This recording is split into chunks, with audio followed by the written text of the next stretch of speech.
Thank you very much for that welcome. Thank you, Mitch, for organising this event. Thanks to all the people who've made complimentary remarks about me already, and also those who've made critical remarks about me already, because that's what philosophy is about. And one of the reasons that I'm happy to be here tonight is precisely because it is an occasion to get philosophy beyond academia and spread those ideas with people who are obviously interested in this, and I think that's always a good thing to do. And I'm going to start off by saying briefly why I think that's a good thing to do. And although there are many good things about philosophy, stimulating people to think, getting them to exchange ideas, to me, the real motivating thing is that philosophy can change lives. It's not something, as some people think, that is only things that philosophers in academic departments talking to other philosophers, writing small comments, as somebody said, on a tiny little gripe on which you write 10,000 words, and then somebody else writes another 10,000, pointing out why that little gripe wasn't actually on target and how it can be replied to, and it goes on. And there is a certain amount of that goes on.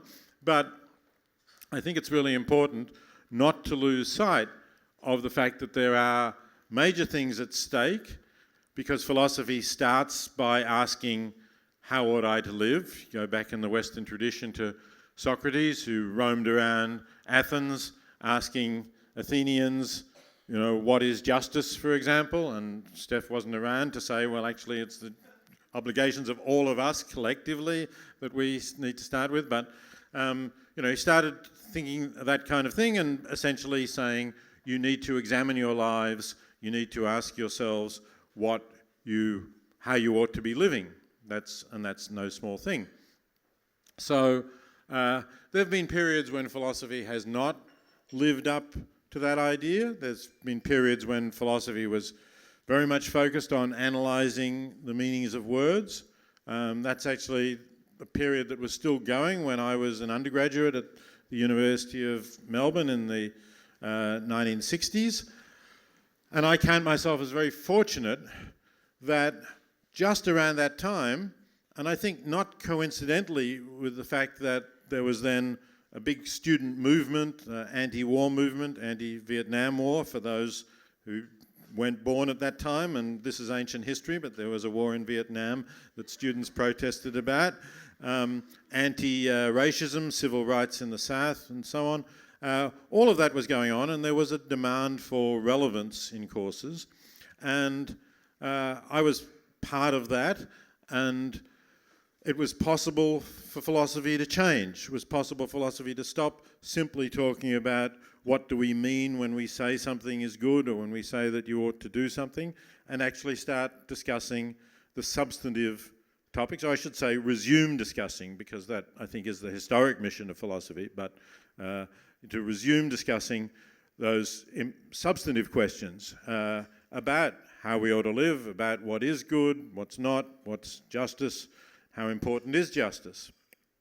And I was able to be part of that and get in at an early stage, which I think was a great thing, because there wasn't so much written about the topics that I then started writing about, including questions about what are the obligations of those of us living in affluent countries and middle class or above in affluent countries. What are our obligations to people in extreme poverty elsewhere in the world?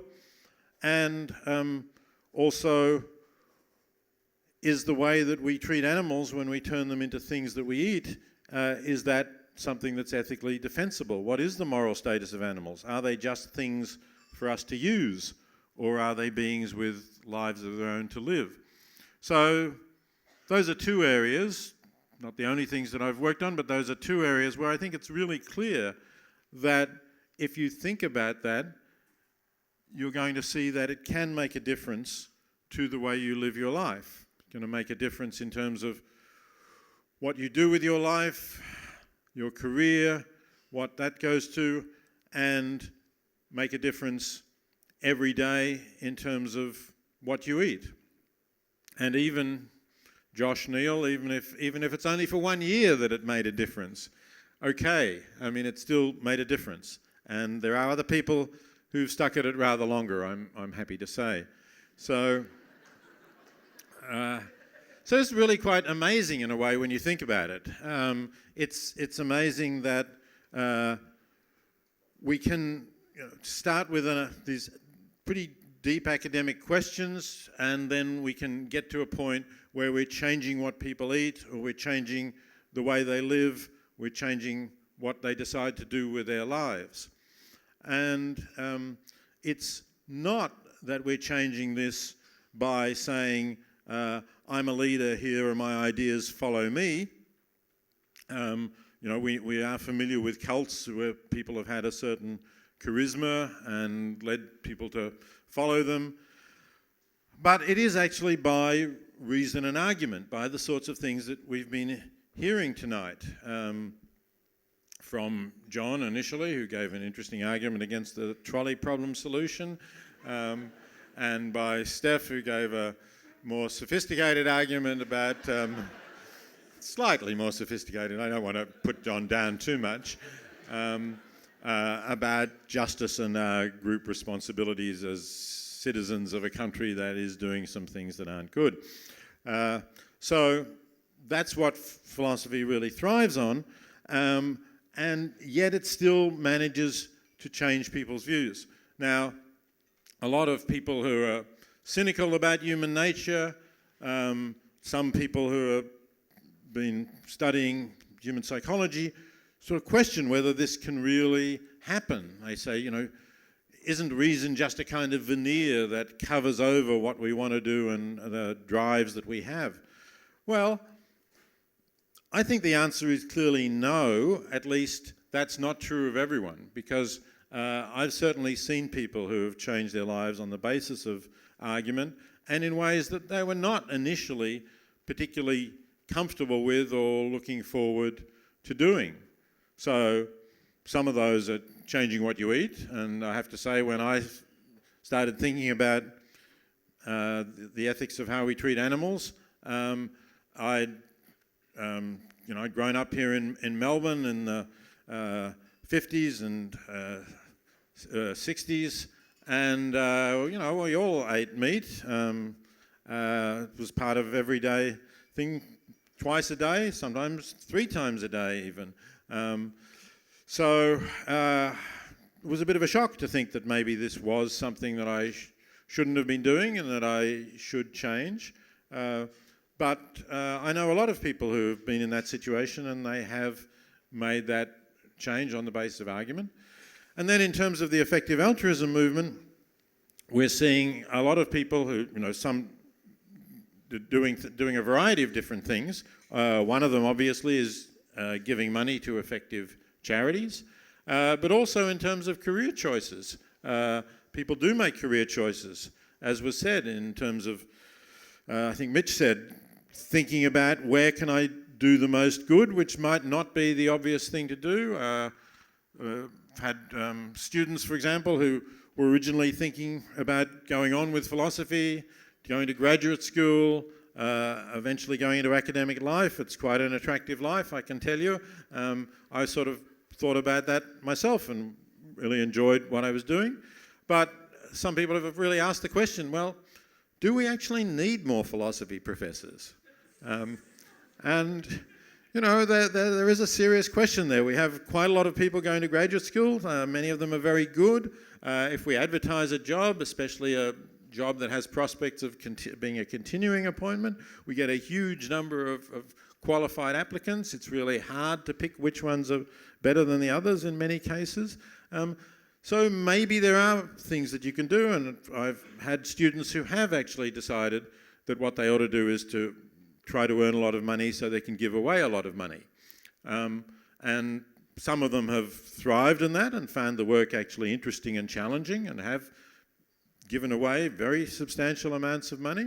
And you might say, well, weren't they doing bad things? They've decided they were not doing intrinsically bad things, but they were giving away a lot of money. And other people who've tried it for a year or two and said, no, this is not for me. I'm going to try and go back and finish my PhD. And, maybe I'll be able to explain this gap in my CV and I'll still perhaps get a job after doing that. So I think it's really important that people are thinking about these issues and making these choices. Okay, having said that, I should say a little bit more about effective altruism, but quite a lot of it's already been said. It is both a social movement, but also a way of thinking about your life. I should say that to be an effective altruist doesn't mean that everything that you do is directed towards doing the most good you possibly can. That's the sort of saintly version of effective altruism, and there aren't really very many saints who I know, and some people who start off as very enthusiastic saints end up burning out after a year or two. Maybe that was Neil's problem. He was too enthusiastic and burned out. But, so I think the effective altruists expect you to say, this is an important part of my life, but it's not the whole of my life. I don't have to be perfect. I want to be sort of, you can think of lives as on a scale, a continuum from really bad lives, people who one might even discuss trying to get rid of, for example.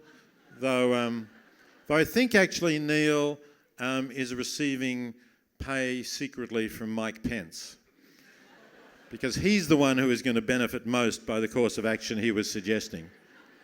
And I don't know that it is going to be effective for the rest of the world, because I think he has a much better chance of being re-elected than Donald Trump does, and I really don't want to see another conservative Republican president for another 4 years after 2020.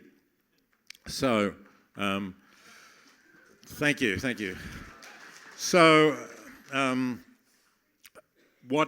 so effective altruists will think about, living a life that is in some way moving along that spectrum from really bad lives to really good lives, but they're not going to feel terribly guilty if they're not right at the perfect end of the spectrum. They're just going to feel, well, it's realistic, it's where I am, I'm working in that direction, and that's a good thing to do.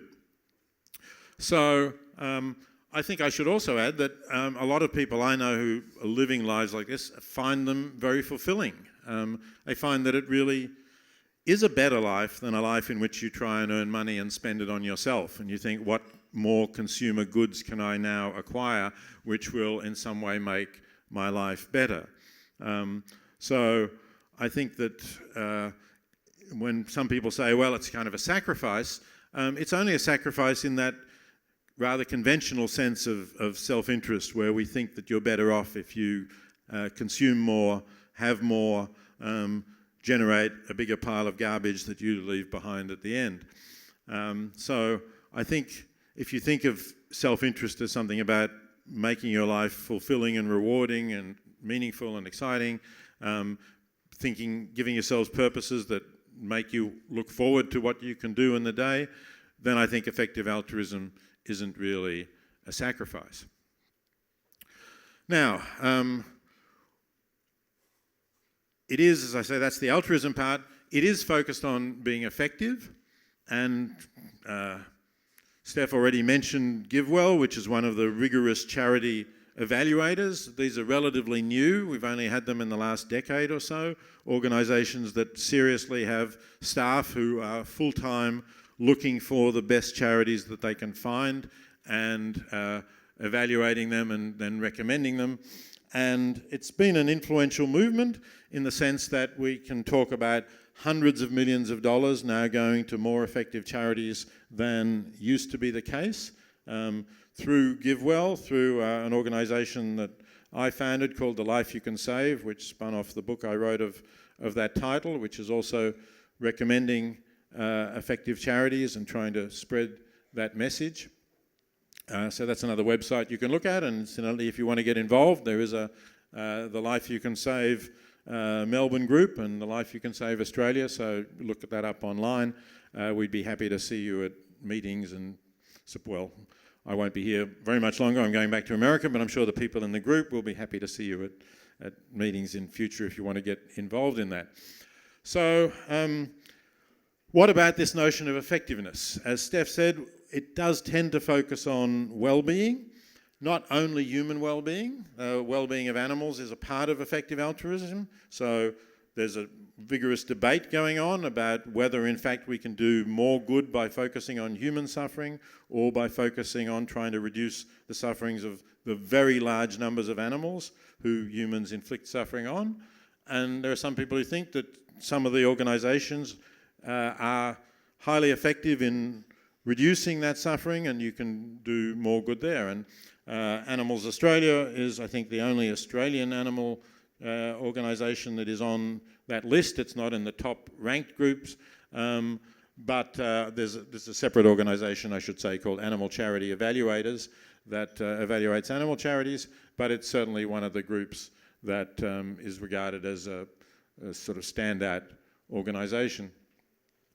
So those are different areas where you can look at effectiveness. But it is concerned, as Steph rightly said, essentially about well-being in the sorts of things that she talked about. So reducing suffering is probably the priority. Those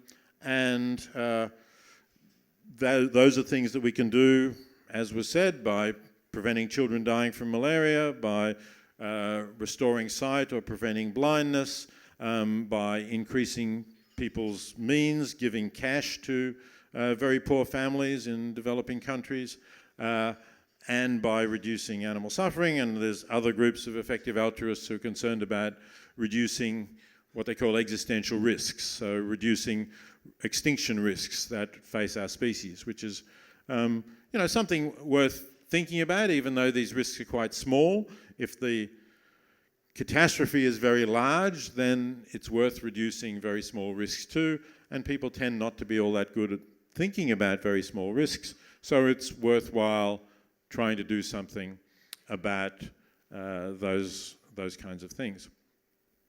All right, now I should say something though about Steph's claim, I think, because philosophers like to reply to other philosophers, about the idea that, well, what about justice concerns? What about the idea that we are responsible in some way for refugees who are in detention?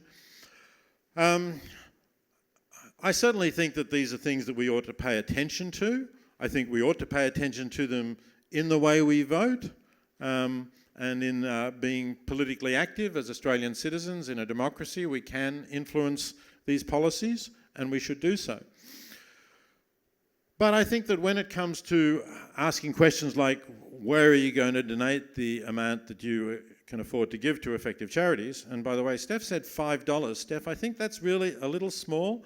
How much have you all spent here tonight? A bit more than $5, I think. And that's just one night.